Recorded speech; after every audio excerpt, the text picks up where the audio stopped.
जय दुर्गे खप्पर वाली, हे माता बचा लो इस प्रेत से, इस भूत से। उसके आगे बढ़ेंगे ही नहीं, वहीं से प्रणाम करके माँ को चले आएंगे। एक भूत कहीं दिख जाए भ्रमवश तो लोग रास्ता बदल लेते हैं, और जहाँ पूरे भूतों की जमात पहुंची होगी वहाँ हिमालय नगर में क्या हाल हुआ होगा। कहते हैं स्टॉल पे जो खड़े थे ना खिलाने वाले, वो सब स्टॉल छोड़ छोड़ के भाग गए। पत्तल फेंक दिया भूतों के सामने, खा लेना तुम लोग, हमारे बस की नहीं है। क्यों? सदमे में पहुंच गए बेचारे। स्टॉल पे जो खड़े थे, एक भूत को जो देखा, बोलिए भक्त वत्सल भगवान की जय हो। सब इधर देखिए, इधर देखिए, वो कार्यकर्ताओं का काम है, करने दीजिए। क्या कह रहे थे हम? सारे भूत सदमे में पहुंच गए। जब एक भूत, सारे भोजन परसने वाले सदमे में पहुंच गए। जब एक भूत को देखा कि हाथ में पत्तल लेके खड़ा है और धड़ के ऊपर सिर ही नहीं है, सिर गायब है, केवल धड़ है, और वो पत्तल लेके खड़ा है बिना सिर का, कह रहा भोजन दो। परसने वाला सोच रहा है खाएगा कहाँ से। भागा स्टॉल छोड़ के, भैया तू खा लेना, हम जा रहे हैं। अद्भुत शिव की बारात। बाबा ने भस्म धारण किया था। हम लोग, दुनिया के लोग जब विवाह करने जाते हैं ना, संसारी लोग, तो क्रीम पाउडर लगा के जाते हैं, पर शिवजी जब विवाह करने गए तो भस्म धारण करके गए। ये भस्म क्या है? ये भस्म ये दर्शाता है कि इस शरीर को हम कितना भी सजा लें, कितना भी सवार लें, लेकिन एक दिन ये शरीर जो है जल करके चिता भस्म ही हो जाना है। इसकी यही अंतिम गति है। एक भगत मंदिर में गया जहाँ सब देवता थे। राम जी को फूल चढ़ाया, गणेश जी को फूल चढ़ाया, हनुमान जी को फूल चढ़ाया, दुर्गा माँ को फूल चढ़ाया। शिव जी के बारी में भूल गया, और जब शिव जी को चढ़ाना भूल गया तो शंकर जी नाराज नहीं हुए।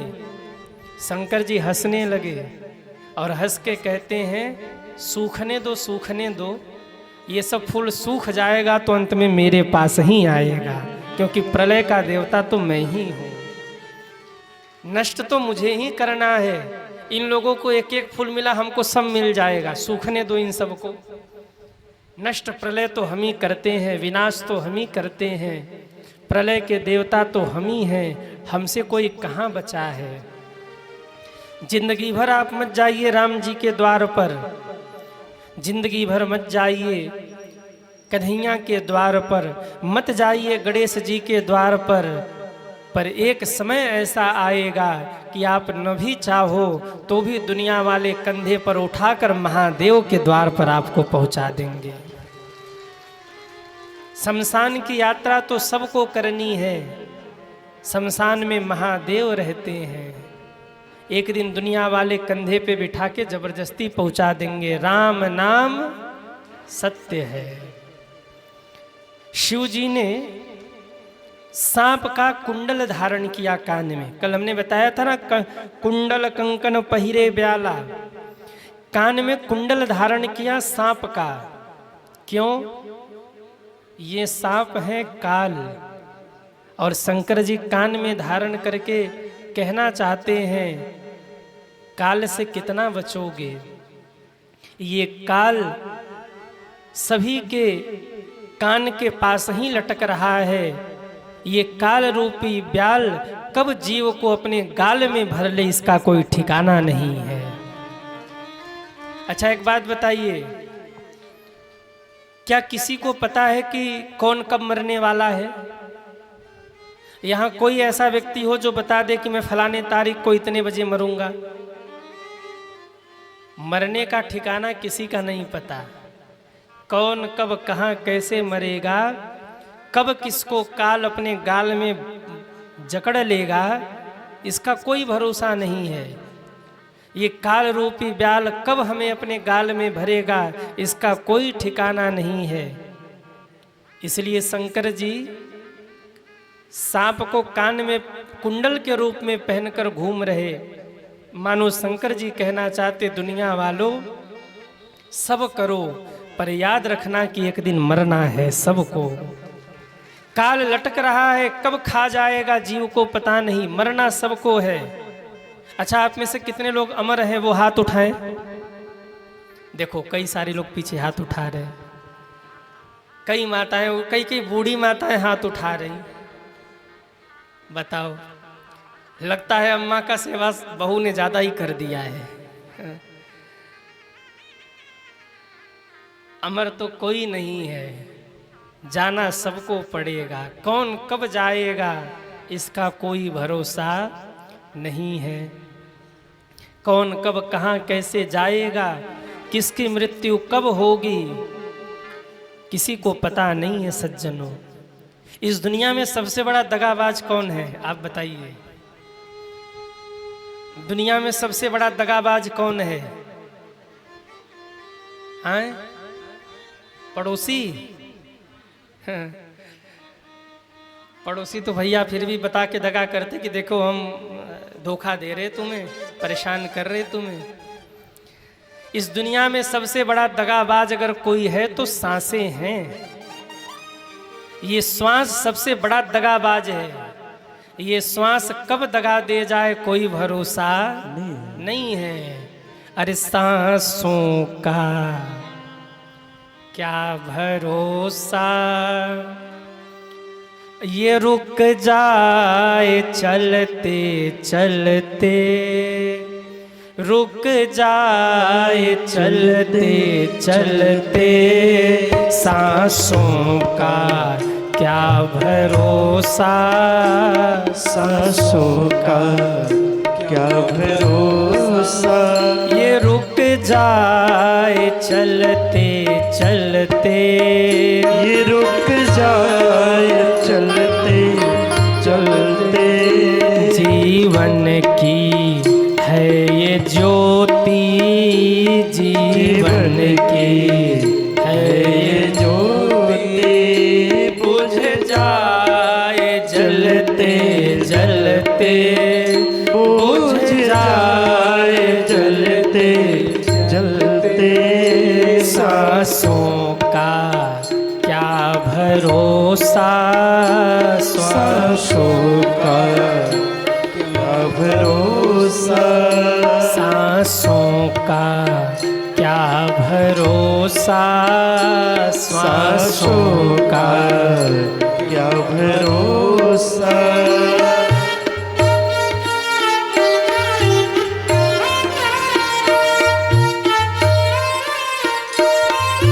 जय हो।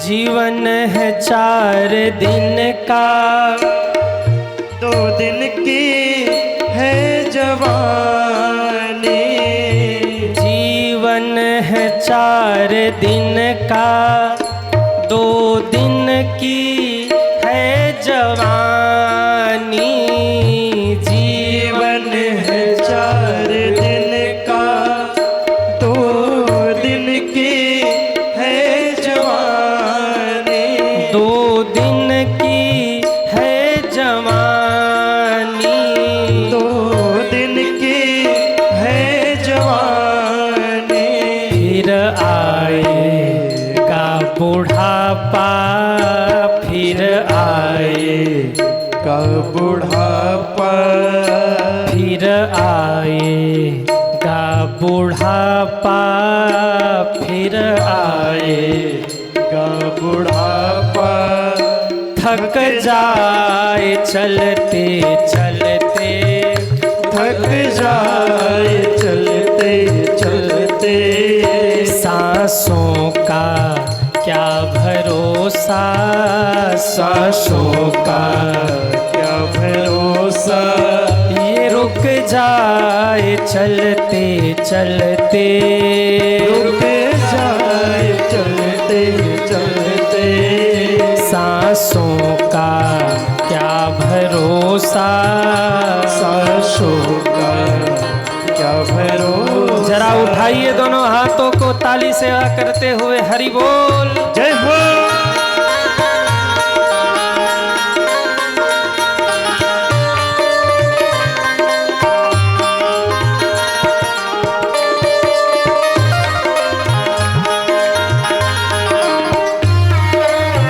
हरि बोल।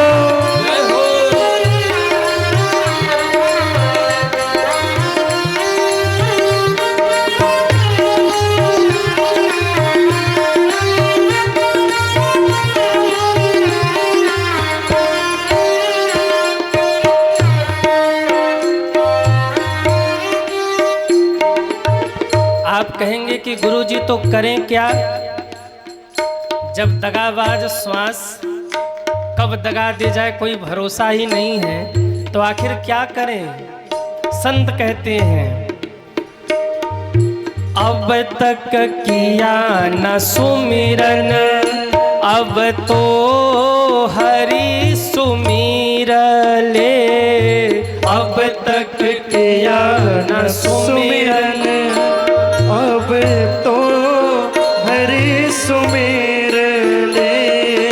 अब तक किया न सुमिरन, अब तो हरि सुमिर ले। अब तक किया न सुमिरन, अब तो हरि सुमिर ले।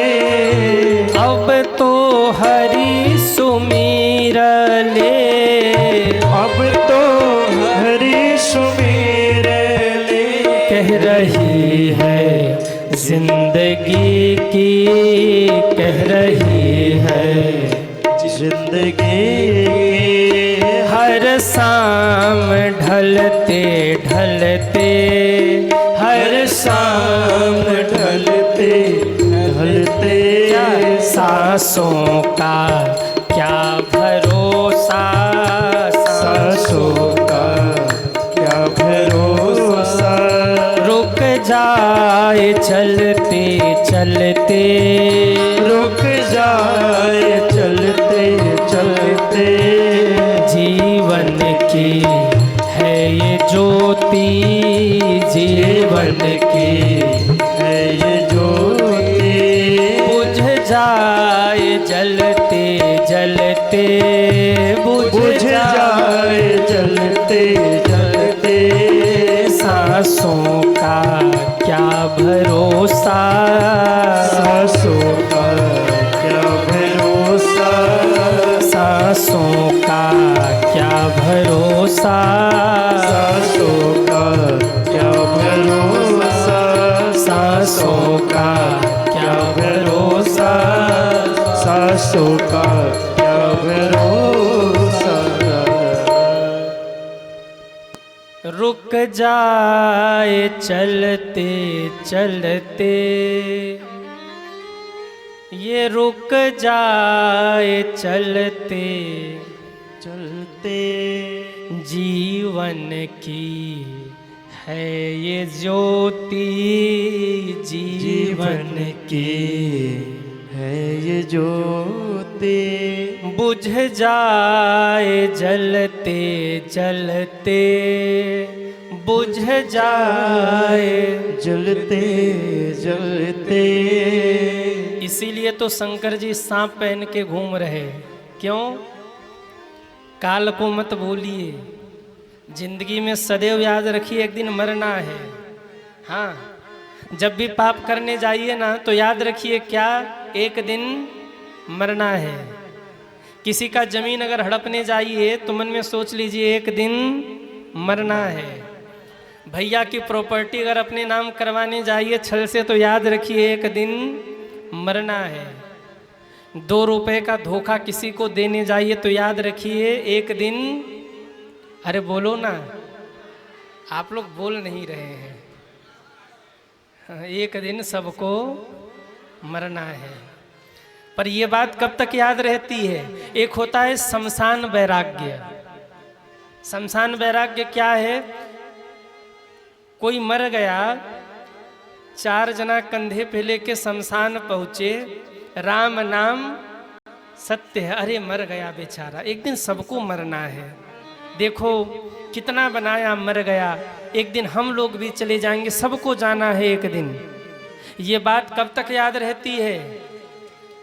जब तक चिता में आग नहीं लगी और 4 ठो गुलाब जामुन और रसमलाई खाया नहीं, तब तक याद रहती है बात। जहाँ चिता में आग लगी और दुकान पे बैठ करके वो आलू का कचालू और छेना खाया, छेना, हाँ, सारा बहरा के उसी के साथ भूल गया, पेट के अंदर गया, कहानी खत्म। फिर वही दुनिया, अरे जाने तो बहुत पापी था, मर गया, बढ़िया हुआ, अच्छा हुआ मर गया। फिर ये भूल जाएंगे कि हमको एक दिन मरना है। पर शिव जी कहते हैं, शंकर जी के गले में सांप है, सिर पे सांप है, भुजाओं में सांप है। शंकर जी कहते हैं दुनिया में कुछ भी करो, बस एक बात याद रखो, एक दिन सबको मरना है। कोई अमर हो के नहीं आया, और अमर लोगों की जिंदगी तो और भी बेकार है भाई। कम से कम मरना है तब तो ये तो है कि मर जाएंगे एक दिन। और पता लगा कोई अमर है और टूट गया हाथ, डॉक्टर ने कहा अब ठीक होगा ही नहीं, तो पड़े रहो ऐसे ही, झेलते रहो। तो जो मरने वाले हैं उनके जीवन में बड़ा सुकून है, अमर होने का सोचना भी मत। शिव जी चिता भस्म धारण करते हैं, क्यों? ये जीवन एक दिन, ये शरीर एक दिन चिता भस्म बनेगा। शिव जी सांप धारण करते हैं, क्यों? काल एक दिन सबको खा जाएगा। शिव जी जब विवाह करने गए तो डमरू लेके गए, त्रिशूल और डमरू। डमरू क्यों लिया? गढ़ों ने कहा बाबा ये खेल मदारी दिखाने जा रहे हैं कि विवाह करने जा रहे हैं, ये बताइए।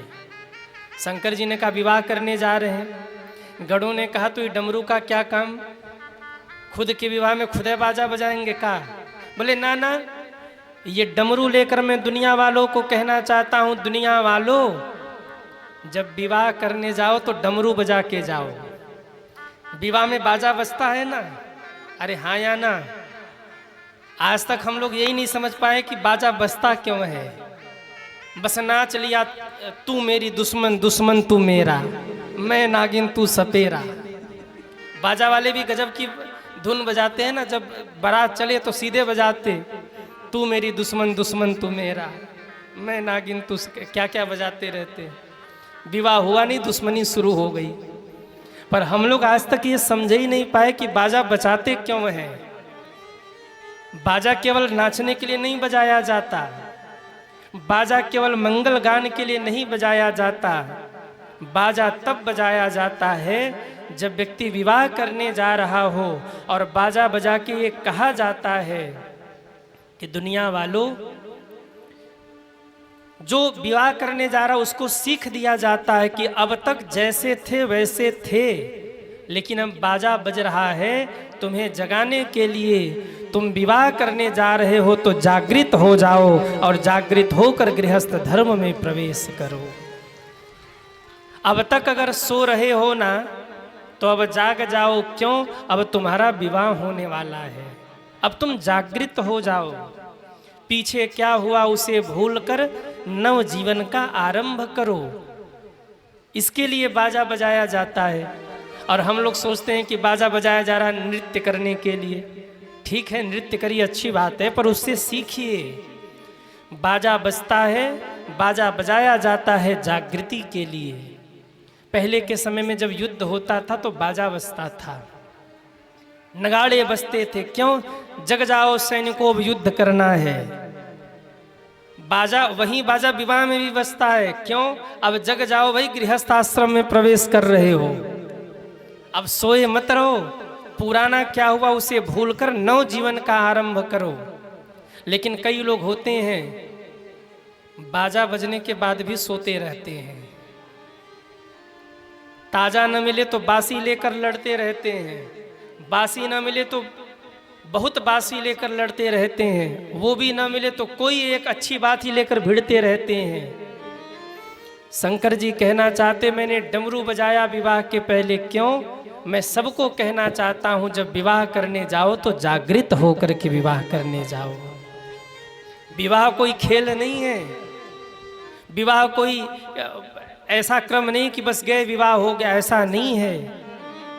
वो तो जीवन है, वो तो परिवार है जिसका मिलन हो रहा है, जो मिल रहा है, जो जुड़ रहा है।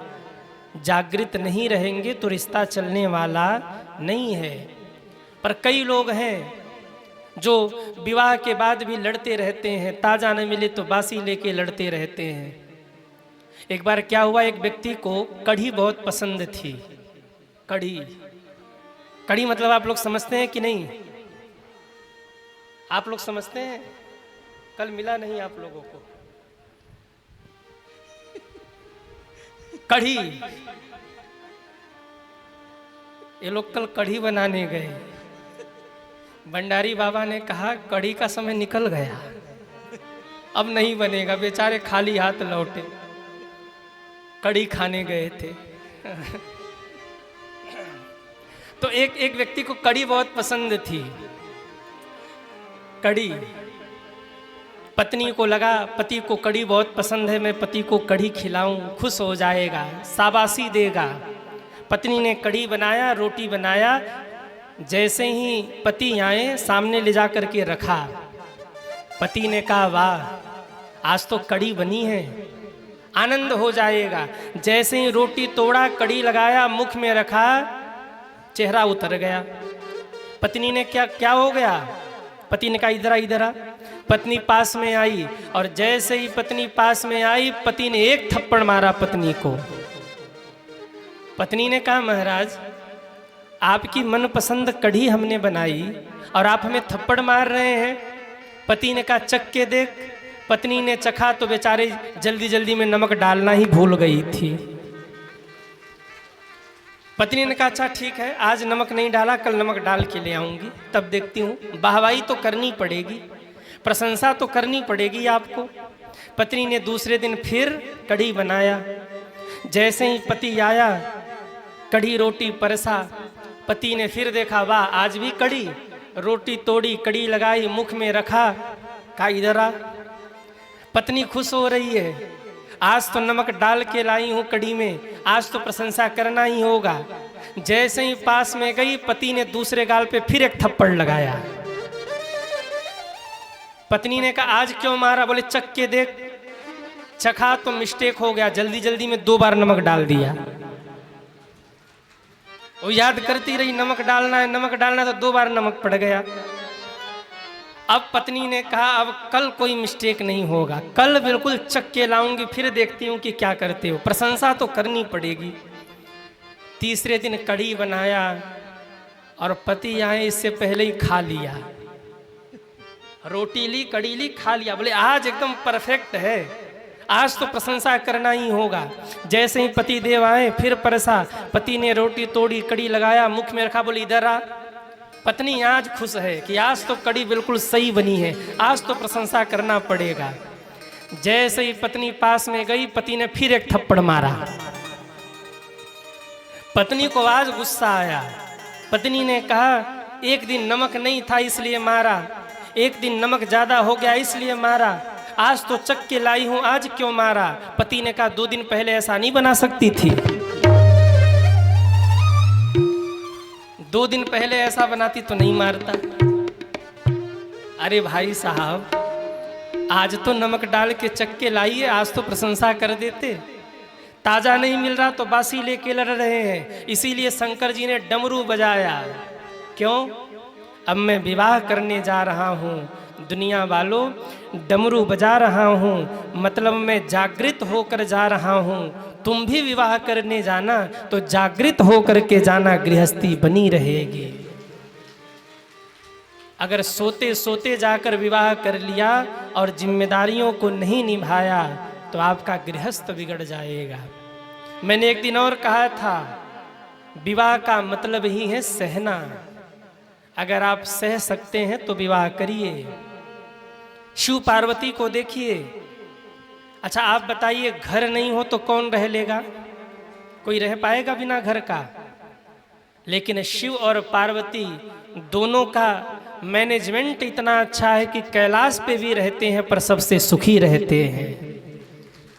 लक्ष्मी जी और विष्णु जी में तो कभी कभी हो भी जाता है, लक्ष्मी जी कहे हम बड़ी, विष्णु भगवान कहे हम बड़े। अच्छा आप बताओ, लक्ष्मी जी बड़े कि भगवान विष्णु बड़े? कहिए, विष्णु भगवान बड़े? अरे बोलो ना। कई तो डर रहे कहीं लक्ष्मी जी नाराज ना हो जाए। हमने कह दिया विष्णु बड़े और उधर से लक्ष्मी जी खिसक गई, हाँ, तब तो हम रह जाएंगे ऐसे। लक्ष्मी जी बड़े कि विष्णु बड़े? विष्णु भगवान बड़े कह तो रहे हैं, पर अभी कोई आवे और कह दे कि रे कहाँ कथा वथा में बैठे हो, देखो वहां रोड पे 500-500 की गड्डी लूट रही है, 500-500 की गड्डी लुटाई जा रही है। अब बताइए कितने लोग यहाँ कथा में बैठेंगे? कोई 500-500 की गड्डी ऐसे उड़ाने लगे फ्री में, सच बता रहा हूं एक भी लोग नहीं बैठेंगे। कितने लोग बैठे रहेंगे कथा पंडाल में? हाथ उठाएं। हाँ वो तो अभी लुट रही होती तब पता लगता। कहते गुरु जी 5 मिनट बैठो, हम आते हैं घूम घाम के, अभी तब तक कीर्तन उर्तन करिए, शायद हमारे बेचारे जजमान जी बैठे रह जाए। लेकिन वो भी लपक के देखेंगे हो क्या रहा है। तो भैया लक्ष्मी बड़ी कि विष्णु बड़े, इन दोनों में हमेशा रहता है थोड़ा थोड़ा। ब्रह्मा ब्रह्मांडी में भी कभी कभी चलता रहता है, क्योंकि ज़्यादा दिमाग वाले परेशान ही रहते हैं। जो बहुत ज़्यादा पढ़ लिख जाए कई बार पागल होके घूमता है, लोग उससे बातें ही नहीं करना चाहते। बहुत पढ़ा लिखा इससे बोलो ही मत, अपना दिमाग लगाएगा। तो दोनों ही पढ़े लिखे, सरस्वती माँ भी और भगवान ब्रह्मा भी। ब्रह्मा जी कहे नहीं ये श्लोक ठीक है, सरस्वती माँ कहे ये श्लोक ठीक है। तो उनमें भी कभी कभी हो सकता है कि हो सकती है थोड़ी बहुत अनबन। पर महादेव और माता पार्वती, आहा, कहाँ तो एक राजा की बेटी और कहाँ एक फकीर आदमी, कहाँ बागंबर पहनने वाला और कहाँ माता पार्वती स्वर्ण आभूषण धारण करने वाली, कहाँ तो एक राजा की पुत्री और कहाँ तो महादेव मृगछाल लपेट के रहने वाले, कहाँ तो महल से निकल के आई और कहाँ तो पत्थर पे रहना है, पहाड़ में रहना है। लेकिन प्रेम देखिए, जितना परिवार शिव और पार्वती के जीवन में है उतना परिवार प्रेम कहीं और नहीं है। शंकर जी के जीवन में 2 ही चीज है, और ये 2 चीज आप भी अपने जीवन में धारण करिए, विश्वास मानिए, झोपड़ी में भी सुखी रहेंगे। महल नहीं चाहिए आपको, महल का सुख भी झोपड़ी के आगे फीका लगने लगेगा। अगर 2 चीज आपके जीवन में है तो क्या है? महादेव के जीवन में पहला तो महादेव के जीवन में राम है, अपने जीवन में राम को रखिए। और दूसरे महादेव के जीवन में प्रेम है, अपने जीवन में प्रेम को रखिए। जहाँ राम है, जहाँ प्रेम है, वहाँ झोपड़ी में भी स्वर्ग का सुख मिलेगा सज्जनों। और राम नहीं है और परिवार में प्रेम नहीं है तो भले ही करोड़ों का बंगला बना हो, वो सुख देने वाला नहीं है। करोड़ों का बंगला खड़ा हो लेकिन बिना रात को नींद की गोली खाए नींद नहीं आएगी। डल्लभ का गद्दा भी चुभने लगेगा यदि जीवन में प्रेम नहीं है, यदि जीवन में राम नहीं है। एसी की ठंडक भी आपको तपन महसूस कराएगी यदि आपके परिवार में प्रेम नहीं है।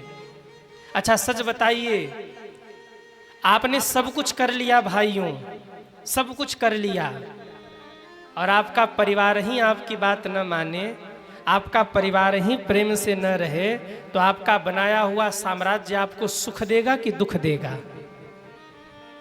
कहिए, दुख देगा ना? क्यों? जिस परिवार के लिए बनाया, जिन बच्चों के लिए बनाया, जिस पत्नी के लिए बनाया, जिन बेटा बेटी के लिए बनाया, अगर वहीं प्रेम से नहीं रह रहे, दिन रात लड़ रहे, झगड़ रहे, एक दूसरे को काट खाने को दौड़ रहे, तो वो बंगला भी सुख नहीं देगा और वो झोपड़ी भी आनंद देगी। कुछ भी न हो पर पूरा परिवार प्रेम से रहता हो तो वो झोपड़ी भी सुख देगी। सबसे बड़ी चीज है प्रेम सज्जनों। भगवान को भी अगर कुछ प्रिय है तो वो है प्रेम। राम ही केवल प्रेम पियारा, जान ले हूँ जो जाननी हारा। राम जी को क्या प्रेम है तो कहा क्या प्रिय है, तो कहा प्रेम प्रिय है। प्रेम प्रिय है सज्जनों, इसलिए अपने परिवार में प्रेम प्रकट करिए। और प्रेम कब प्रकट होगा? जब आपके परिवार के लोगों में विवेक होगा। अब आप बताइए विवेक किस दुकान पे मिलेगा? भागलपुर में कोई दुकान हो तो चलिए हम लोग खरीद के ले आए। कोई दुकान है भागलपुर में? नहीं है ना। तो विवेक मिलेगा कहाँ? संत कहते, गोस्वामी जी कहते हैं विवेक की एक ही जगह है, क्या? बिनु सत्संग विवेक न होई। बिनु सत्संग विवेक न होई। बिनु सत्संग विवेक न होई। बिनु सत्संग विवेक न होई। राम कृपा बिनु सुलभन सोई। राम कृपा बिनु सुलभन सोई। राम कृपा बिनु सुलभन सोई।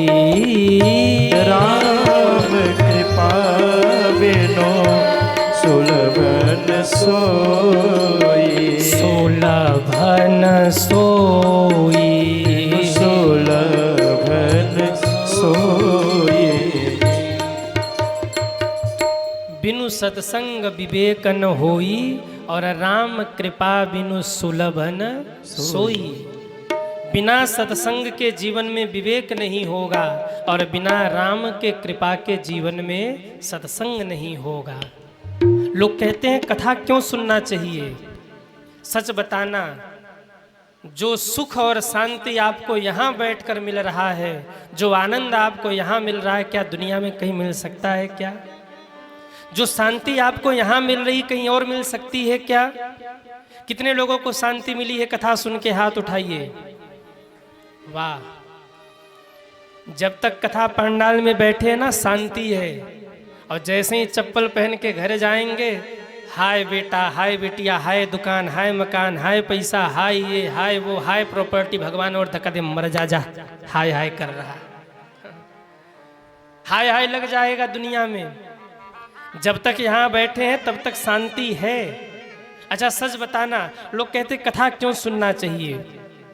आप कथा सुन रहे हैं, जब से कथा हो रही है, अगर झगड़ा करने का मन भी हो रहा हो तो मन में एक बार तो आता हो, नहीं नहीं अभी झगड़ा नहीं करेंगे। क्यों? आजकल हम कथा सुन रहे हैं। हो रहा है कि नहीं? किसी को अगर अपशब्द बोलने की इच्छा हो रही, गुस्सा आ रहा हो तो मन में नहीं नहीं गुस्सा नहीं करेंगे। क्यों? आजकल कथा सुन रहे हैं। किसी की निंदा चुगली करनी हो तो मन में आ रहा है ना कि नहीं नहीं अभी अभी अभी 7 दिन नहीं, 7 दिन बचा दीजिए। क्यों? कथा सुन रहे हैं। अगर ये कथा आप हमेशा सुनने लग जाओ, संतों की वाणी हमेशा सुनने लग जाओ, तो जो 7 दिन में आप विचार बना रहे हैं वो विचार जीवन में उतर जाएगा और आपका जीवन सुंदर हो जाएगा। साहब कई लोग कथा सुन के सुधर गए।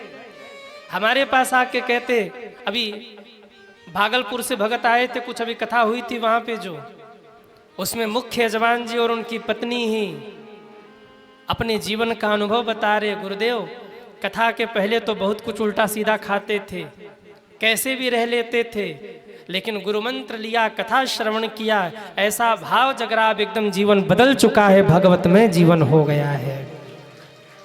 और ऐसे एक भक्त नहीं है, चाहे वो शिष्य हो, चाहे वो कथा के सुनने वाले श्रोता हो, कथा सुन सुन के उन्होंने अपने जीवन में अद्भुत बदलाव किया है।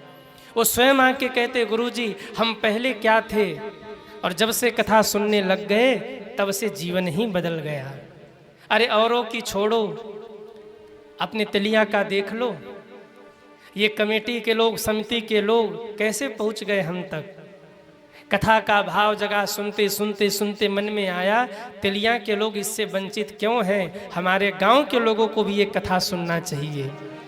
और कथा सुनने का फल, ये समिति के लोग पागल नहीं हैं, इनके पास भी काम धाम है। या जो भक्त कथा की सेवा में दौड़ रहे हैं ये खाली नहीं है, सब अपने आप में व्यस्त रहने वाले हैं और सबकी अपनी जिंदगी है, सबके अपने काम धंधे हैं। पर कथा सुनते सुनते ये भाव जगा तिलिया के लोग वंचित क्यों हैं कथा से, तिलिया में भी कथा होनी चाहिए। और आज इतने भक्त बैठकर भगवान की कथा का आनंद ले रहे हैं, ये कथा का फल मिला है, कथा का फल मिला है।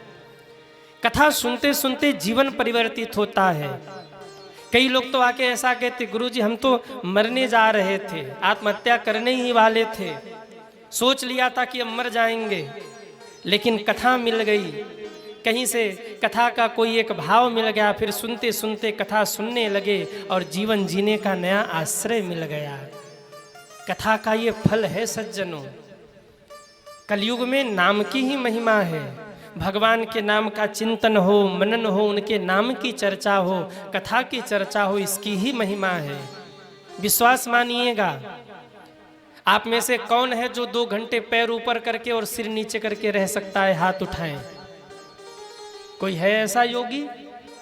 क्योंकि योग एक सीमित रह गया इस कलयुग में, उतना कोई योग नहीं कर सकता। वो एक समय था द्वापर का जब लोग योग पर ज्यादा ध्यान रखते थे। योग होना चाहिए घंटे 8 घंटे प्रतिदिन, पर कोई एकदम ही योगी बन जाए और भगवान को पाना चाहे तो नहीं मिलेंगे। यज्ञ का जो विधान होता है, अगर आप उस विधान से यज्ञ करें तो इतने खर्चे आएंगे कि वहन करना ही मुश्किल है, क्योंकि विधान बड़ा लंबा होता है यज्ञ का। अगर आप ध्यान लगा करके बैठें तो मुश्किल से 10 मिनट भी आप ध्यान नहीं लगा पाएंगे। इसीलिए कलयुग में नाम जप की महिमा है और कथा श्रवण की महिमा है, क्योंकि हर व्यक्ति घंटे 2 घंटे नाम जप कर सकता है और हर व्यक्ति 3-4 घंटे आराम से बैठ के कथा सुन सकता है। इस कलयुग में कथा श्रवण की और नाम जप की महिमा श्रेष्ठ बताई। कलयुग केवल नाम आधारा, सुमिरि सुमिरि नर उतरहि पारा। भगवान के नाम के सामने और कथा के सामने दुनिया की सारी चीजें गौड़ हो गई। कथा जब सुनने लगी है ना तो उतारना नहीं पड़ता, वो कथा उतर जाती है भगवान की कृपा से। वो जीवन वैसा बन जाता है भगवान की कृपा से। बस एक ही शर्त है, सुनिए। गोपियां, भागवत का प्रसंग है। गोपियां जब कृष्ण को ढूंढ रही हैं, सुनिएगा जरा ध्यान से। रास की लीला छोड़ के आधे पर ही भगवान अंतर ध्यान हो गए हैं। आज की कथा में प्रसंग आएगा। गोपियां रो रो के भगवान को ढूंढ रही हैं और एक गोपी गीत गा रही हैं। जब भागवत की कथा हम करते हैं तो उसमें ये प्रसंग कई बार सुनाते हैं। गोपियां कहती हैं, हे ठाकुर जी, हम मरना चाहते हैं पर मर भी नहीं पा रहे हैं। किसी ने कहा क्यों नहीं मर पा रही हो? तो गोपियां कहती हैं, तव कथामृतम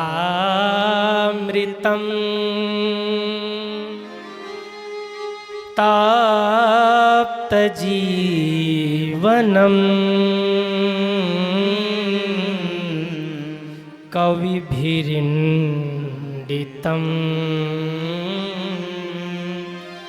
कल्मषापहम्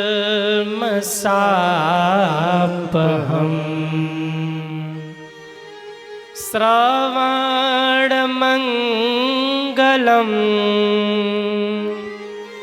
श्रीमदाततम्।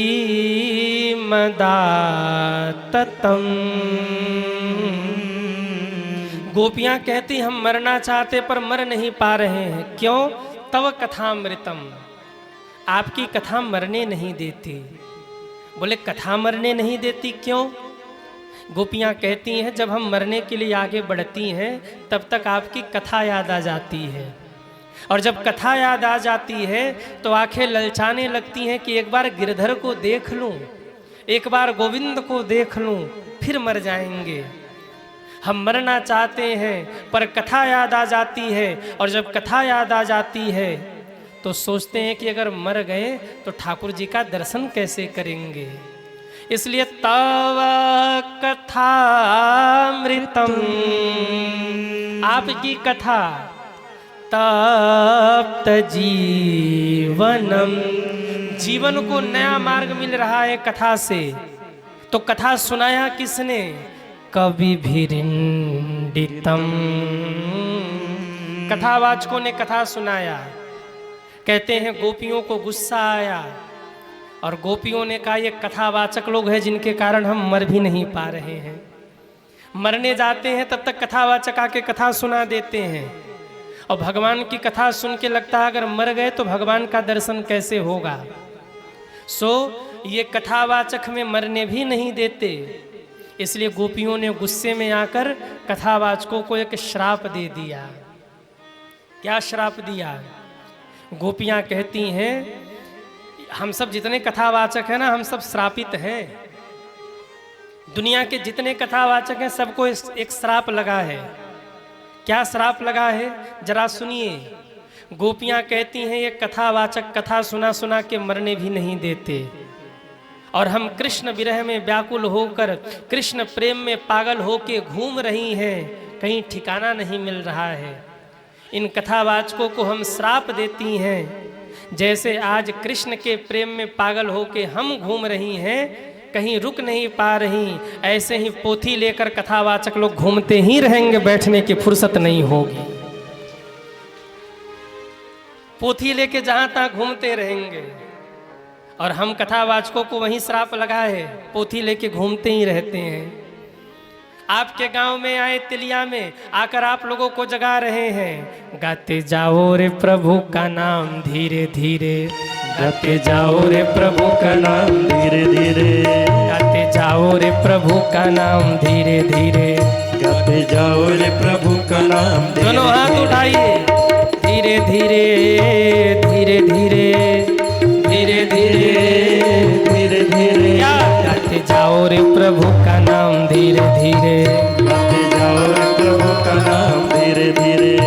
कल तक आप लोगों को कहेंगे, कल के बाद परसों कहीं और जाके बैठ के गाएंगे, गाते जाओ रे प्रभु का नाम धीरे धीरे, गाते जाओ रे प्रभु का नाम धीरे धीरे, गाते जाओ रे प्रभु का नाम धीरे धीरे, गाते जाओ रे प्रभु का नाम धीरे धीरे।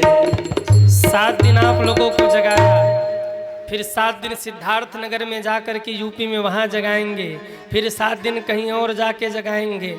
हम लोगों की ज़िंदगी इसी में बीतने वाली है। पोथी उठा के गाते जाओ रे प्रभु का नाम धीरे धीरे। वाह, ताली बहुत बढ़िया बजाते हैं। हाँ। जय हो। बस बस हो गया हो गया हो गया। हाँ।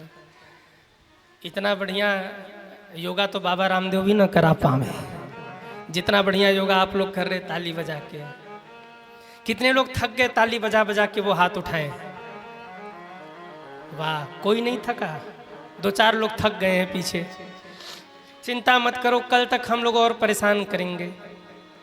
परसों से आपको कोई नहीं कहेगा ताली बजाओ कीर्तन गाओ, परसों से तो तिलिया गाओ सूना सूना हो जाएगा। फिर हम ये नहीं कहेंगे ताली बजाओ समय से आओ कीर्तन गाओ, बस कल तक का ही मौका है। इसलिए गाते जाओ रे प्रभु का नाम धीरे धीरे, गाते जाओ रे प्रभु का नाम धीरे धीरे, गाते जाओ रे प्रभु का नाम धीरे धीरे, गाते जाओ रे प्रभु का नाम धीरे धीरे, गाते जाओ रे प्रभु का नाम। गाते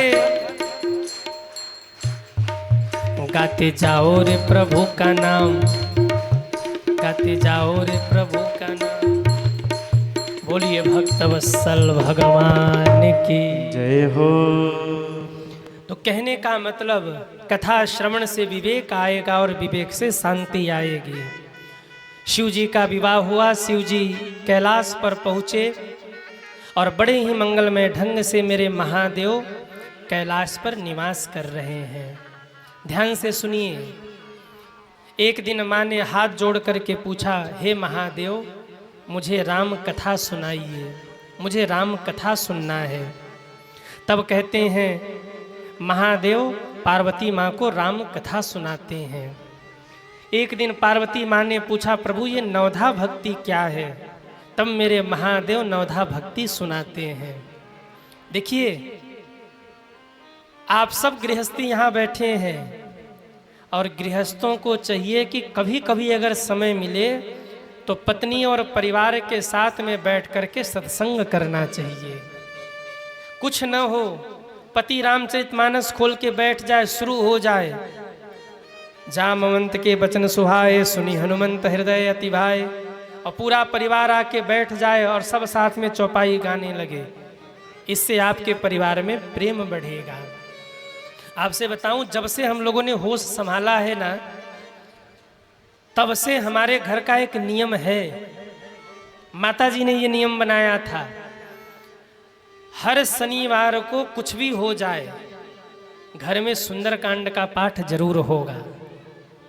सुंदरकांड का पाठ जरूर होगा। सुंदरकांड हनुमान चालीसा सब बैठ के करेंगे।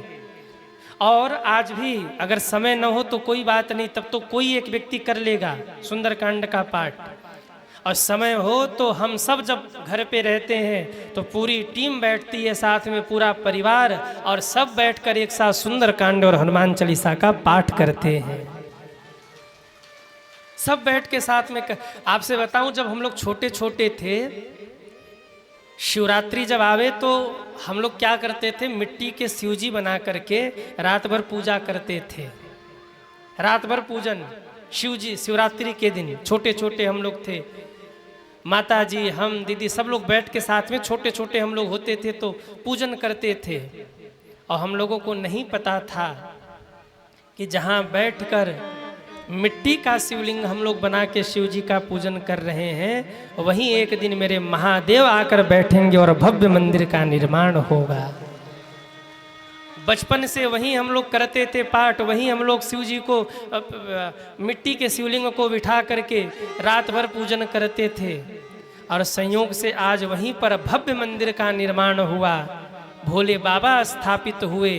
अब जो मिट्टी के शिवलिंग से पूजन होता था, अब वो साक्षात महादेव बैठे हैं, मंदिर का भव्य निर्माण हुआ है और वहाँ हनुमान जी का पूजन चलता है, शिव जी का पूजन चलता है।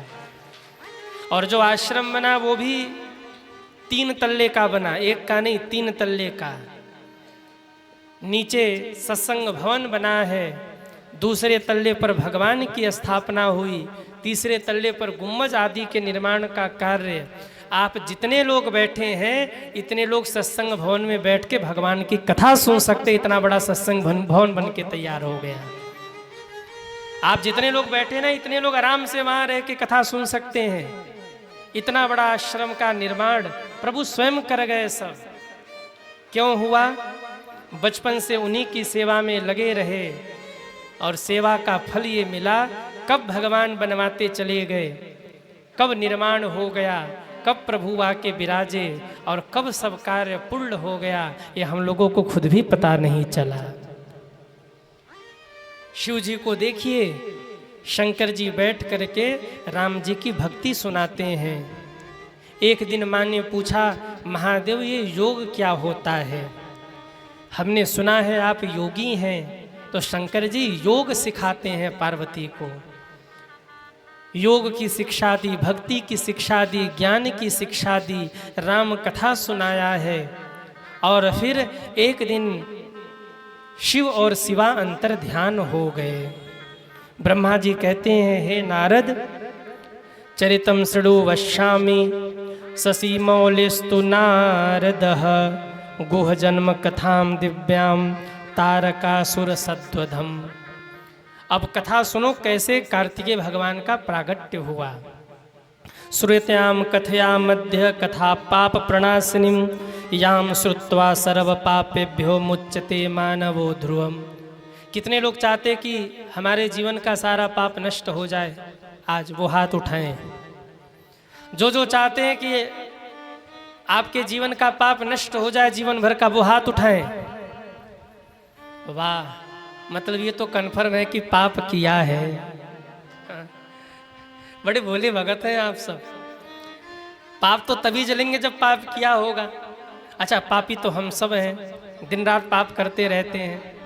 पर ध्यान से सुनिए, अगर आपने ये जो कथा मैं सुना रहा हूँ, इस कथा को आपने ध्यान से सुन लिया तो शिव महापुराण का कहना है आपके जीवन के सारे पापात जल करके नष्ट हो जाएंगे। श्रुत्याम कथयाम मध्य कथा पाप प्रणाशिनी, ये कथा आपके जीवन के सारे पाप को जला देगी। कौन सी कथा? ब्रह्मा जी नारद जी को सुना रहे। शिव और शिवांतर ध्यान हो गए। जब शिव और शिवांतर ध्यान हो गए, कहते हैं 1000 वर्ष बीत गया, शिव और शिवा का कोई पता नहीं है। सारे देवता घबराए क्योंकि तारकासुर ने परेशान किया था। महादेव के पास ब्रह्मा जी के पास जाके बोले, ब्रह्मदेव कहाँ है महादेव?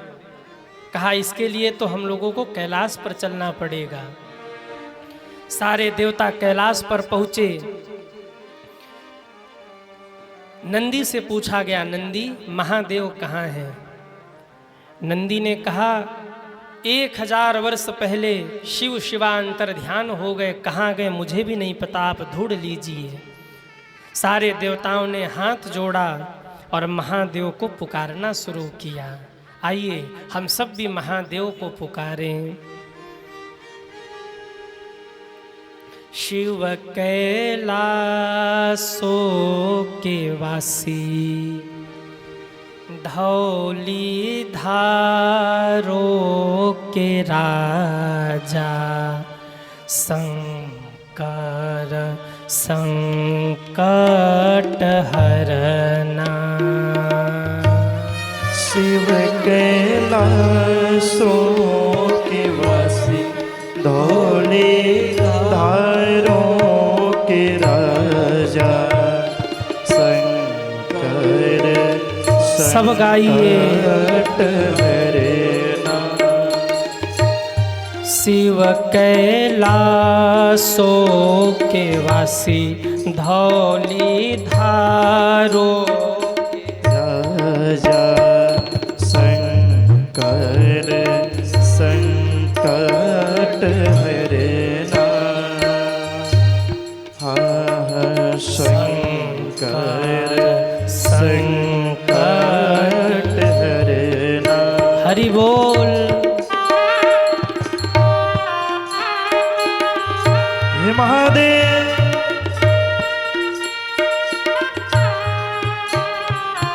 तेरे कैलासों का अंत न पाया, तेरे कैलाशों का अंत न पाया। अंत बेअंत तेरी माया, ओ भोले बाबा अंत बेअंत तेरे माया। शिव कैलासो के वासी, धौले धारो के राजा, शंकर संकट हरना। शंकर संकट हरना। शंकर संकट हरना। शंकर संकट हरना। शंकर संकट हरना।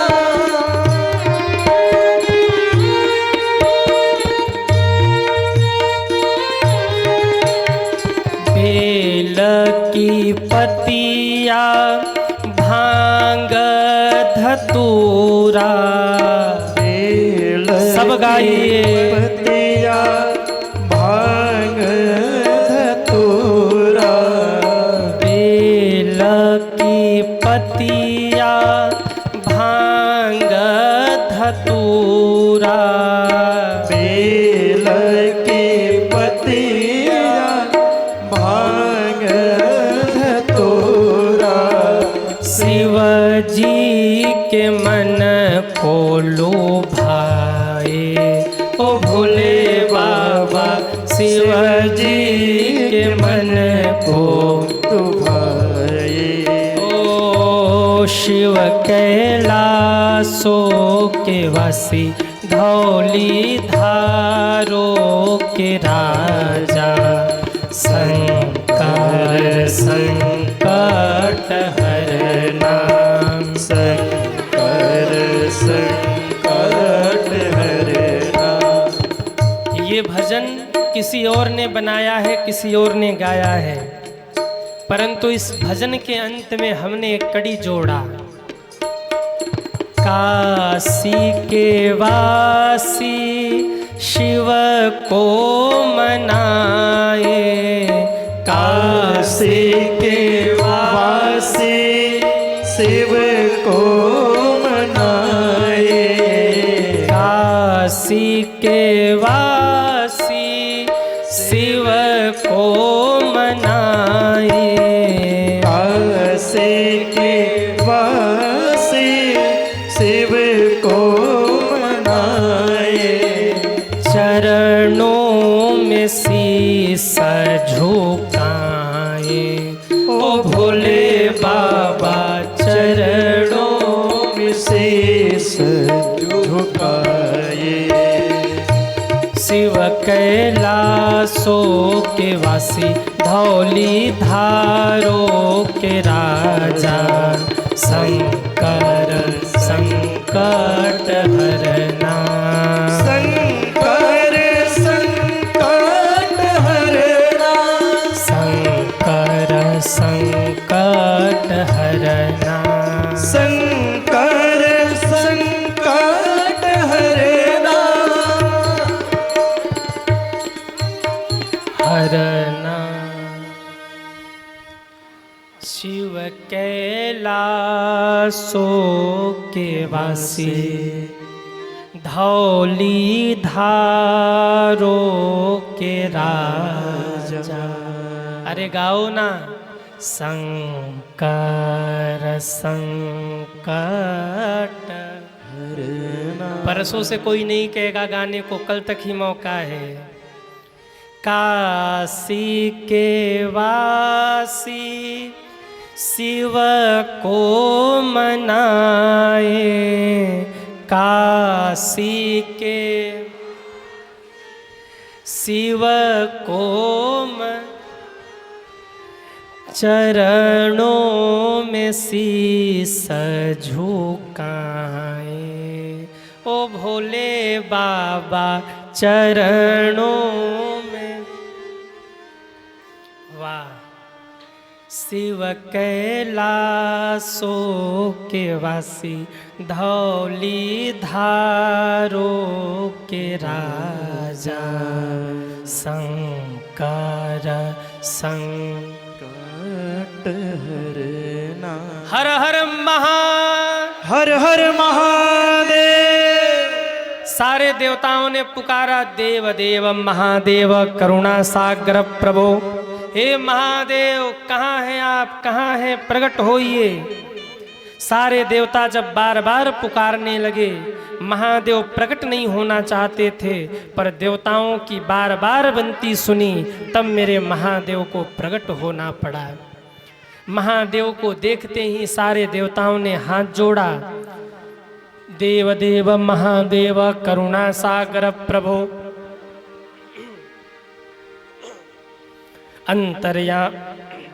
अंतर्यामी ही सर्वेषां सर्वजानासि शंकरः।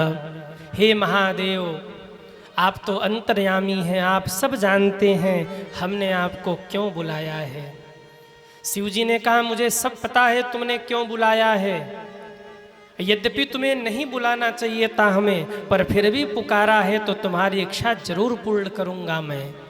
बाबा ने तीसरा नेत्र खोला है, बाबा के तीसरे नेत्र से एक दिव्य ज्योति निकल करके इंद्र के ऊपर गिरी, इंद्र जलने लगे।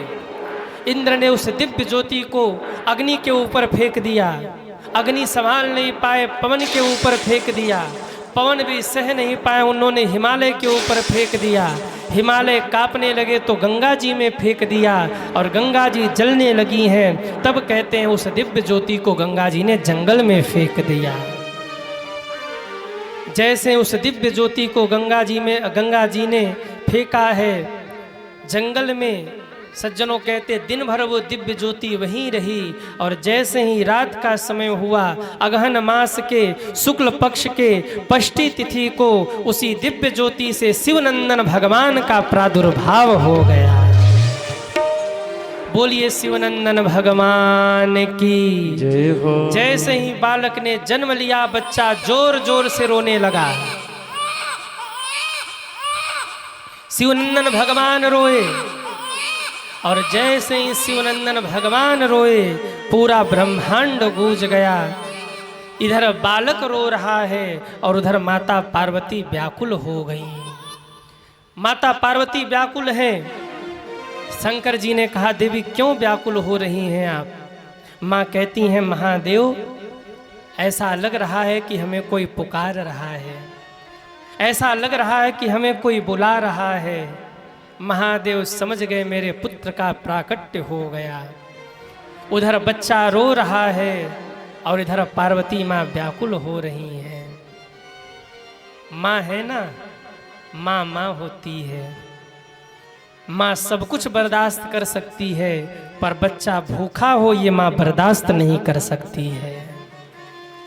बच्चे का पेट भरा हो, माँ को सबसे ज़्यादा सुकून तब मिलता है जब बच्चे का पेट भरा हो और बच्चा सो रहा हो।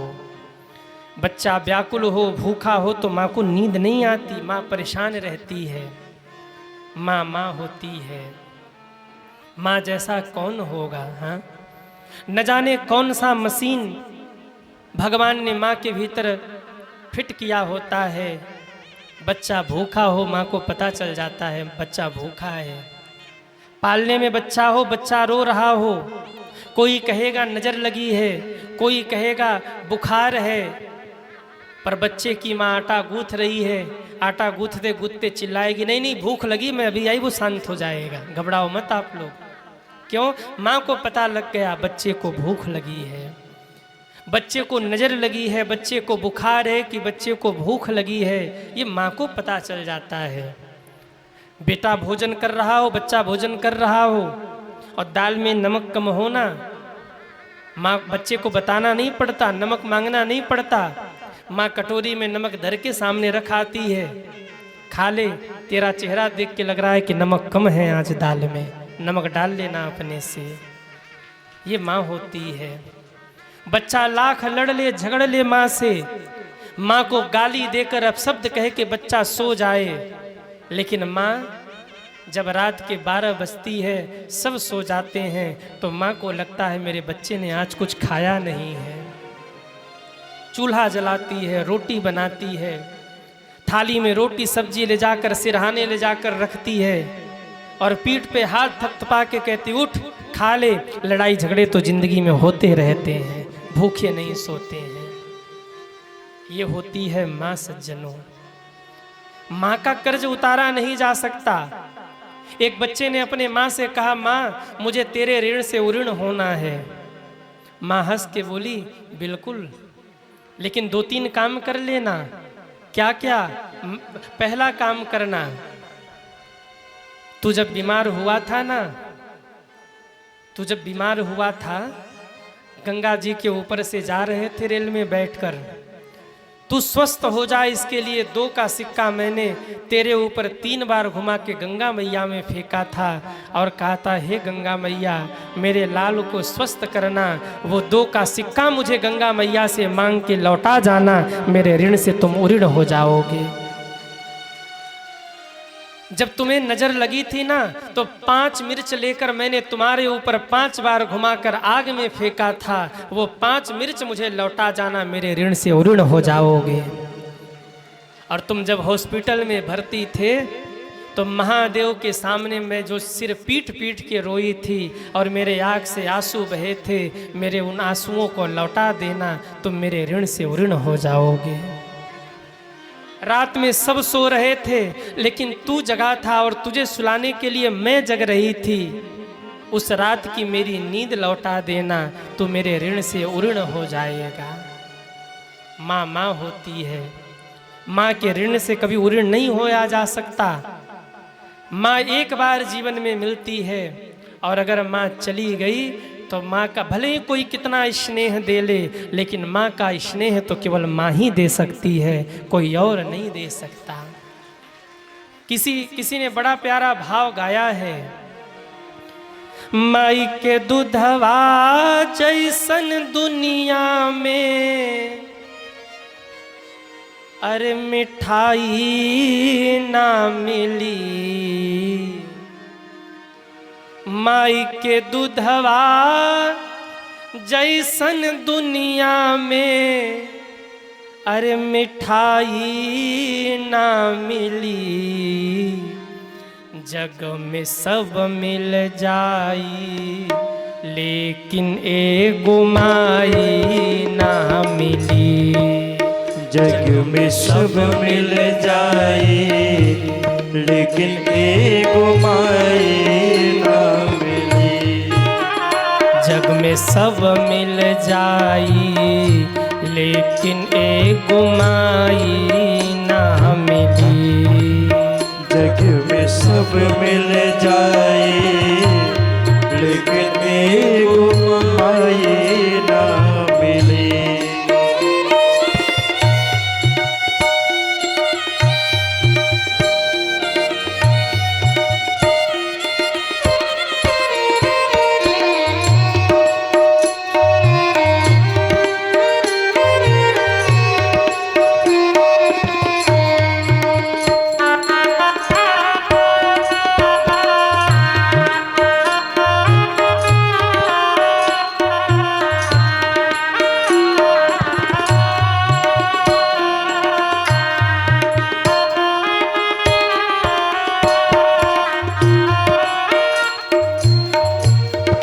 माई के अचरा जैसन दुनिया में रजाई ना मिली।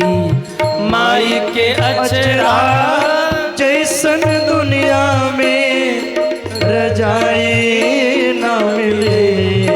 जग में सब मिल जाई लेकिन एगो माई ना मिली।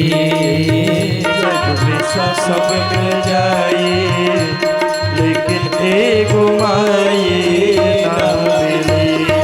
जग में सब मिल जाई लेकिन एगो माई ना मिली। जग में सब मिल जाए लेकिन एगो माई ना मिली। लेकिन एगो माई ना मिली। लेकिन एगो माई ना मिली। लेकिन एगो माई ना मिली।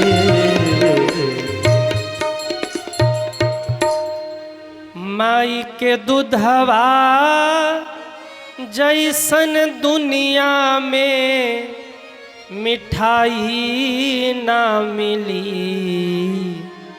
जग में सब मिल जाए लेकिन एगो माई ना मिली। माई के अचरा जैसन दुनिया में अरे रजाई ना मिली।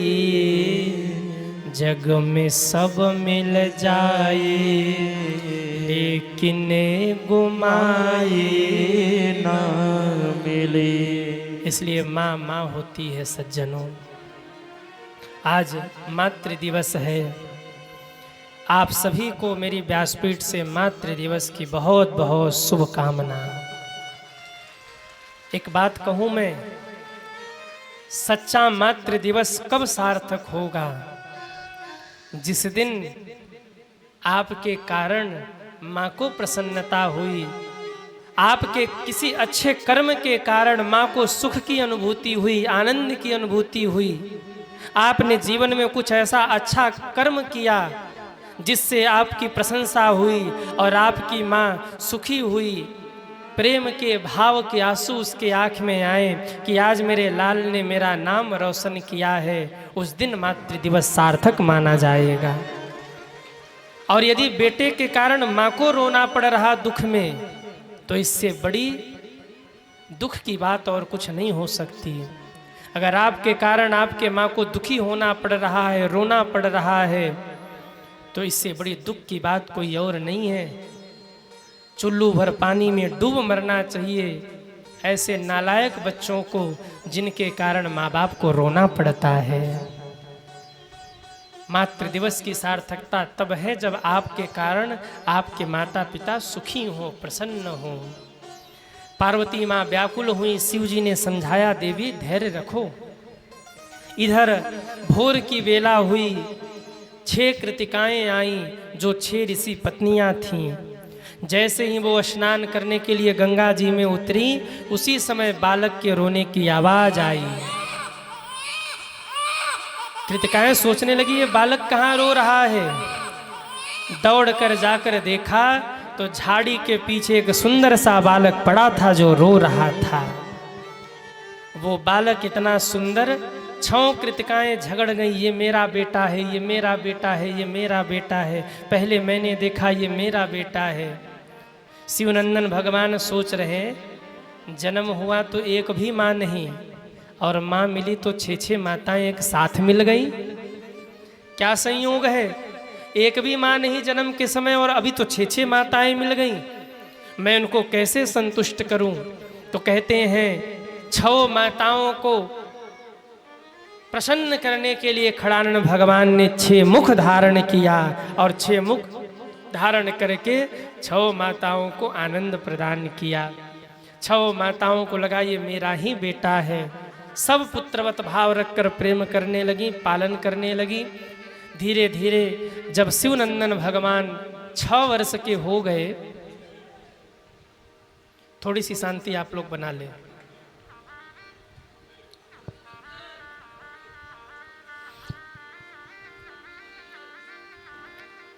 थोड़ी सी शांति बनाइए। बोलिए भक्त वत्सल भगवान की जय हो। क्या कह रहे थे हम? 6 मुख धारण किया, भगवान का नाम खड़ानन पड़ा। बोलिए खड़ानन भगवान की जय हो। 6 वर्ष के हो गए खड़ानन भगवान। एक दिन माता पार्वती ने पूछा, महादेव जो आपके तीसरे नेत्र से वो दिव्य ज्योति निकली थी, उस दिव्य ज्योति का क्या हुआ? शंकर जी ने कहा रुको अभी मैं पता करता हूँ। बाबा ने अपना डमरू उठाया और डम डम डम डम डमरू बजाया, और ऐसा डमरू बजाया कि पूरे ब्रह्मांड में डमरू गूंज गया। ऐसा डमरू बजाया भोलेनाथ ने, सारा कैलाश पर्वत मगन हो गया। ऐसा डमरू बजाया भोलेनाथ ने, सारा कैलाश पर्वत मगन हो गया। ऐसा डमरू बजाया भोलेनाथ ने, सारा कैलाश पर्वत मगन हो गया। ऐसा डमरू बजाया भोलेनाथ ने, सारा कैलाश पर्वत मगन हो। जरा उठाइए दोनों हाथों को, हरि बोल। हे महादेव।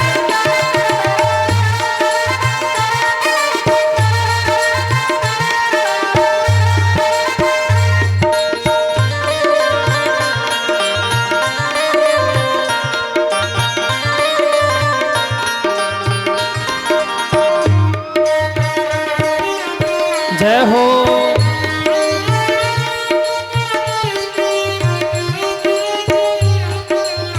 हरि बोल। डमरू को सुन करके ब्रह्मा चले, डमरू को सुन करके ब्रह्मा चले।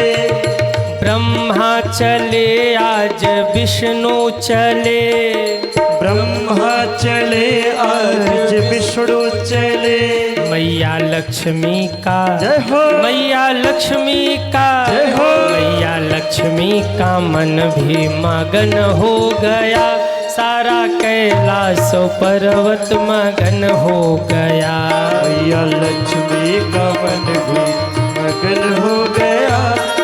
सारा कैलाश पर्वत मगन हो गया। ऐसा डमरू बजाया भोलेनाथ ने, सारा कैलाश पर्वत मगन हो गया। ऐसा डमरू बजाया भोलेनाथ ने, सारा कैलाश पर्वत मगन हो गया। सारा कैलाश पर्वत मगन हो गया। सारा कैलाश पर्वत मगन हो गया। वो सारा कैलाश पर्वत मगन हो गया। सारा कैलाश पर्वत मगन हो गया। ऐसा डमरू बजाया भोलेनाथ ने। वाह, बाबा ने डमरू बजाया, सारे देवी देवता आ गए। हर हर महादेव, हर हर महादेव। कहिए महादेव क्यों बुलाया? शंकर जी ने कहा, इंद्र वो तो जो दिव्य ज्योति तुम्हारे ऊपर गिरी थी उसका क्या हुआ? उन्होंने कहा मैंने अग्नि को दे दिया। अग्नि ने कहा पवन को दे दिया। पवन ने कहा हिमालय पर फेंक दिया। हिमालय ने कहा मैंने गंगा में फेंक दिया। गंगा ने कहा मैंने जंगल में फेंक दिया। अब कौन बताए कि उस दिव्य ज्योति का हुआ क्या? तो सूर्य को बुलाया गया। सूर्य ने कहा मैं जब तक था तब तक तो वो दिव्य ज्योति वहीं विराजमान रहा, लेकिन मेरे बाद क्या हुआ अब तो ये चंद्रमा बताएंगे। चंद्रमा को बुलाया, तब चंद्रमा ने कहा भगवान मैंने देखा रात के समय में उस दिव्य ज्योति से एक बालक का प्रादुर्भाव हुआ। जब वो रोया तो उसी समय विश्वामित्र जी जा रहे थे वहां से। विश्वामित्र जी ने आकर बच्चे का संस्कार किया गुरु रूप में। देखिए, बेटा या बेटी जन्म ले तो बच्चों का नामकरण गुरु के द्वारा करवाइए। ये अधिकार गुरु का है। लोग कहते गुरु जीवन में क्यों होना चाहिए? घर में बेटा हो बेटी हो, अपने बच्चों का नाम खुद से मत करिए, अपने बच्चों का नाम गुरु जी से करवाइए।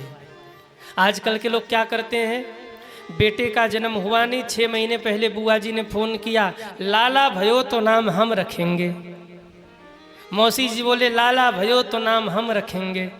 दादा दादी बोले अगर बेटा हुआ तो नाम तो हम ही रखेंगे।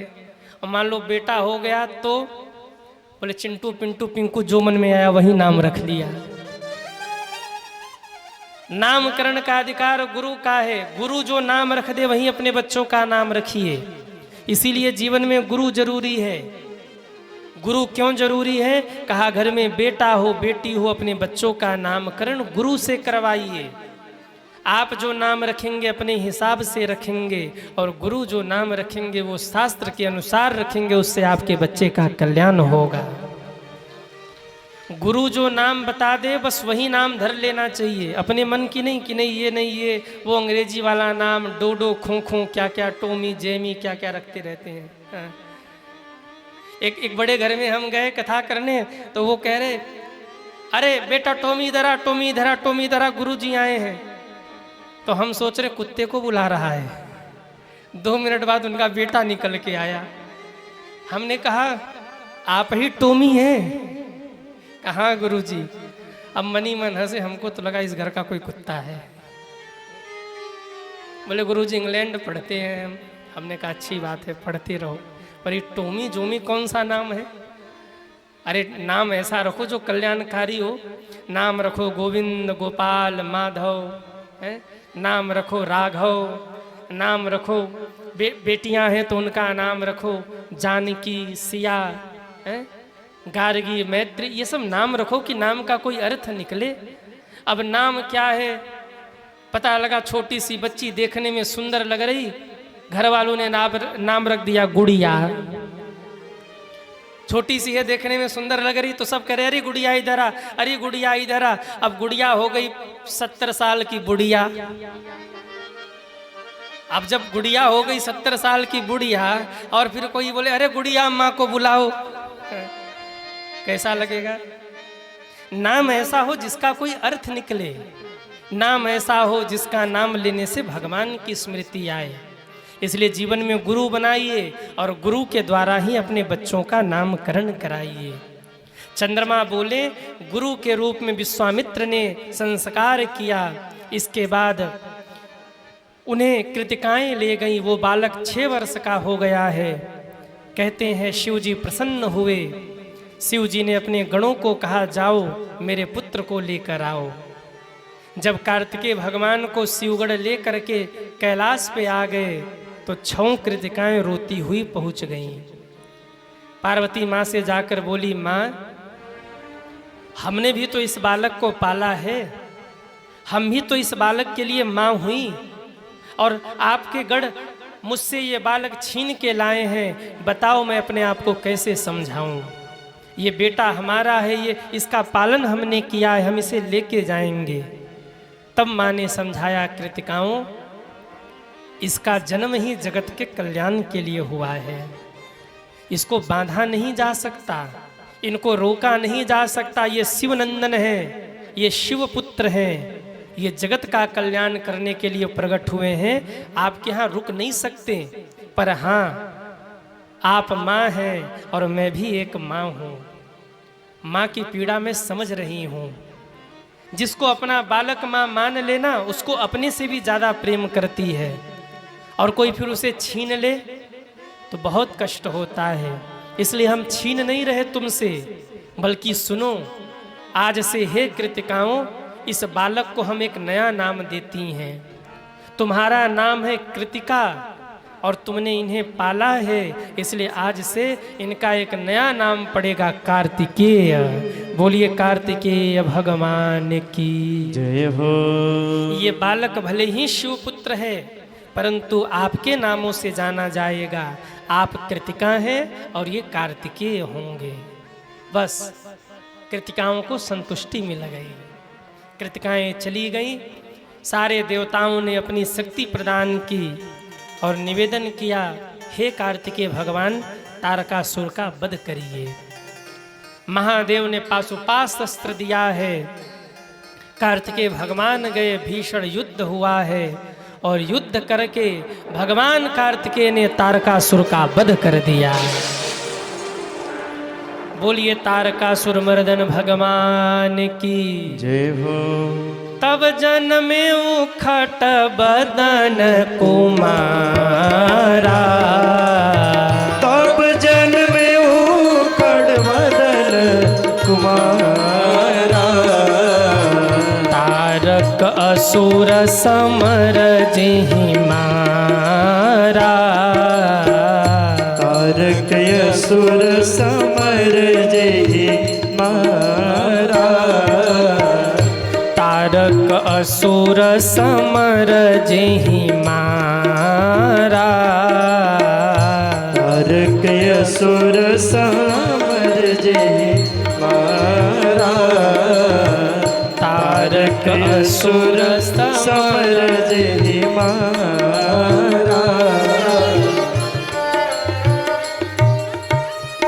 बोलिए कार्तिकेय भगवान की जय हो।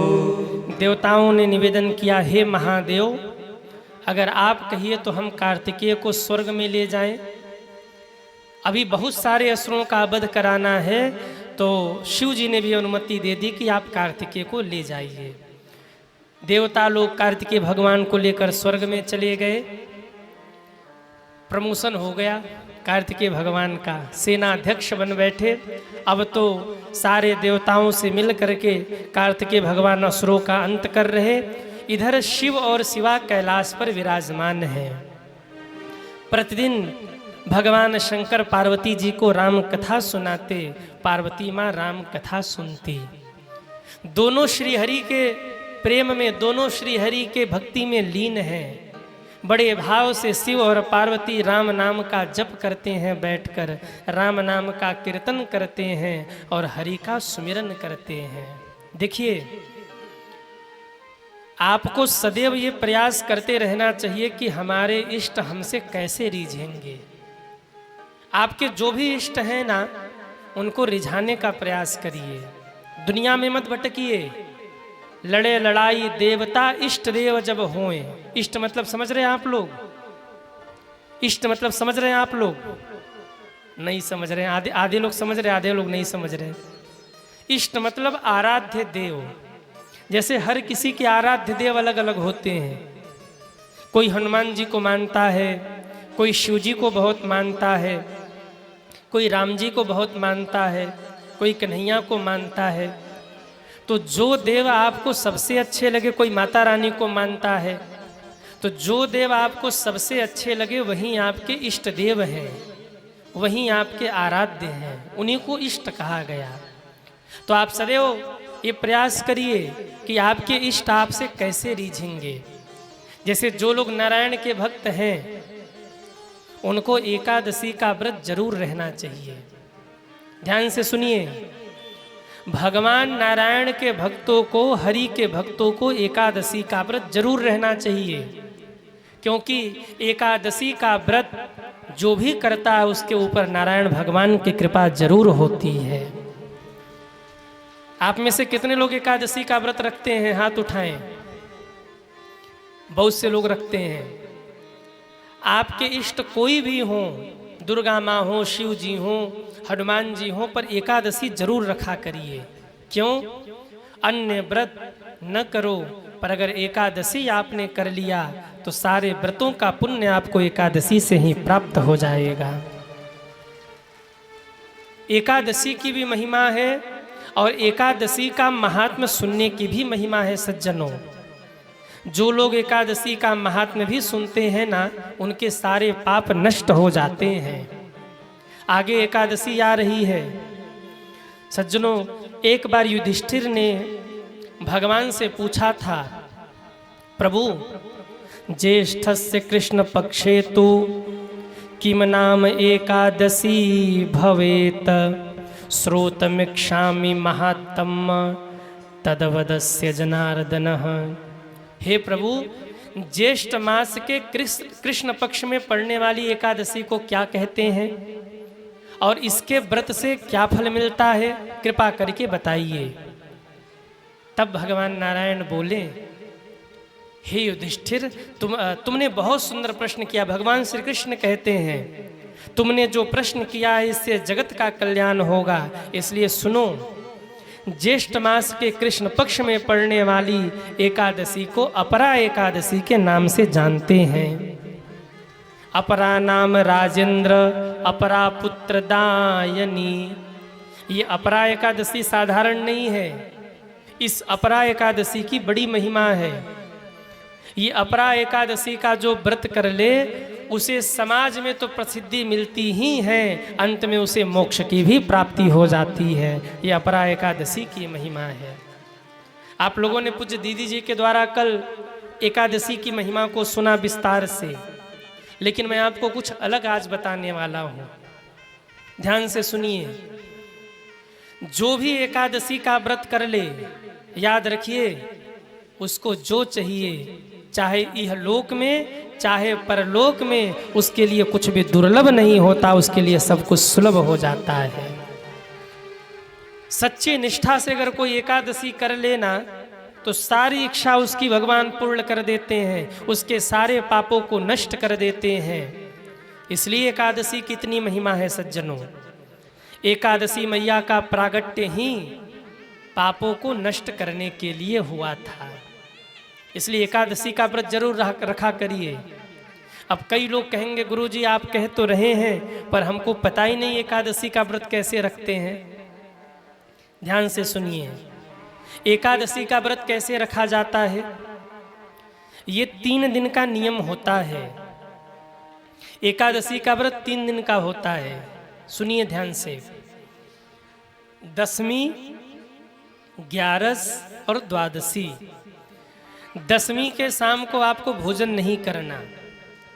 आप कहेंगे गुरुजी हम बिना खाए नहीं रह सकते, तो फिर हल्का भोजन करिएगा। ये नहीं कि कल एकादशी का व्रत रखना है तो आज खूब बढ़िया चाट पकौड़ी खा रहे, नहीं, बहुत हल्का भोजन करिए दशमी की रात में। जैसे आप लोग छठ पूजा तो करते हैं ना, छठ पूजा होता है कि नहीं? अरे हाँ या ना? तो छठ पूजा जिस दिन माताओं को निर्जला व्रत रहना हो, उसके एक दिन पहले शाम को माताएं लौकी का खीर खाती हैं। होता है ना? क्यों? सुपाच्य भी है, हल्का भी है, और अगले दिन व्रत में मन निर्मल बना रहेगा, इसलिए लौकी का खीर खाते हैं। ठीक ऐसे ही एकादशी के व्रत में एक दिन पहले यानी दशमी को आप हल्का भोजन करिए या मत करिए। रात में बढ़िया से मुंह साफ करके सोइए। एकादशी को सुबह में उठिए, गंगा नहाइए। अब आप कहेंगे गुरुजी गंगा नहाए, कैसे गंगा नहाए? घर में गंगा जी को प्रकट करिए। घर में गंगा जी को प्रकट करने का एक नियम है। साफ बाल्टी लीजिए, उसमें थोड़ा सा गंगा जल डाल लीजिए और ऊपर से जल भर लीजिए। स्पर्श करके गंगा माँ का स्मरण कर लीजिए, गंगा माँ आपकी बाल्टी में ही प्रकट हो गई। कभी भी जल भर के ऊपर से गंगा जल नहीं डाला जाता, गंगा जल पात्र में डाल के ऊपर से जल डाला जाता है। पूरा बाल्टी ही आपका जल जो है वो गंगा जल के समान पवित्र हो गया। आप स्नान करिए। स्नान करने के बाद अगर हो सके तो पीत वस्त्र धारण करिए, पीले वस्त्र, और पीले वस्त्र नहीं है तो पीला गमछा आदि रख लीजिए। भगवान का पूजन करिए और पूजन करने के बाद आप कीर्तन करिए। कीर्तन करने के बाद आप हाथ में जल लीजिए, पुष्प लीजिए और संकल्प करिए। अगर संकल्प का मंत्र नहीं याद हो तो केवल इतना कहिए, हे नारायण भगवान, हम आपकी प्रसन्नता के लिए, आपकी खुशी के लिए ये एकादशी का व्रत कर रहे हैं। मेरी एकादशी को सफल करिएगा प्रभु, मेरी एकादशी को पूर्ण करिएगा। दिन भर हम किसी को अपशब्द न बोलें, किसी को गाली न दें, किसी के प्रति द्वेष भाव न रखें। आपका चिंतन बना रहे और मेरा ये व्रत निर्विघ्न पूर्ण हो, ऐसा कह के आप संकल्प छोड़ दीजिए। 5-10 मिनट अगर आपके पास समय हो तो नमो भगवते वासुदेवाय का जप करिए। इसके बाद नौकरी करते हैं, बिजनेस करते हैं, ड्यूटी करते हैं, आप जाइए। दिन भर भगवान का चिंतन बना करके रखिए, दिन भर भगवान का सुमिरन बना करके रखिए।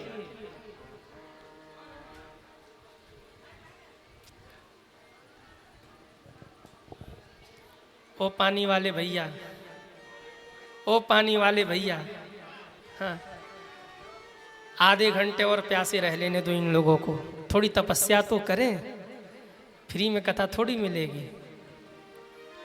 अरे ब्राह्मण बालक पे तरस खाओ, बिना पानी पिए कथा सुना रहे और आप लोग पानी पी पी के कथा सुनेंगे, वाह। याद रखना, हम तो मुक्त हो जाएंगे ऐसे ही, पर आप लोगों को मुक्ति के समय प्यास लगेगी जो पानी पी पी के कथा सुन रहे हैं। पता लगा बैतरणी नदी में गौ माता कह रही आ जाओ, आप करो, गौ माता रुक जाओ जरा पानी पी ले, पानी, कथा में पानी पी रहे थे।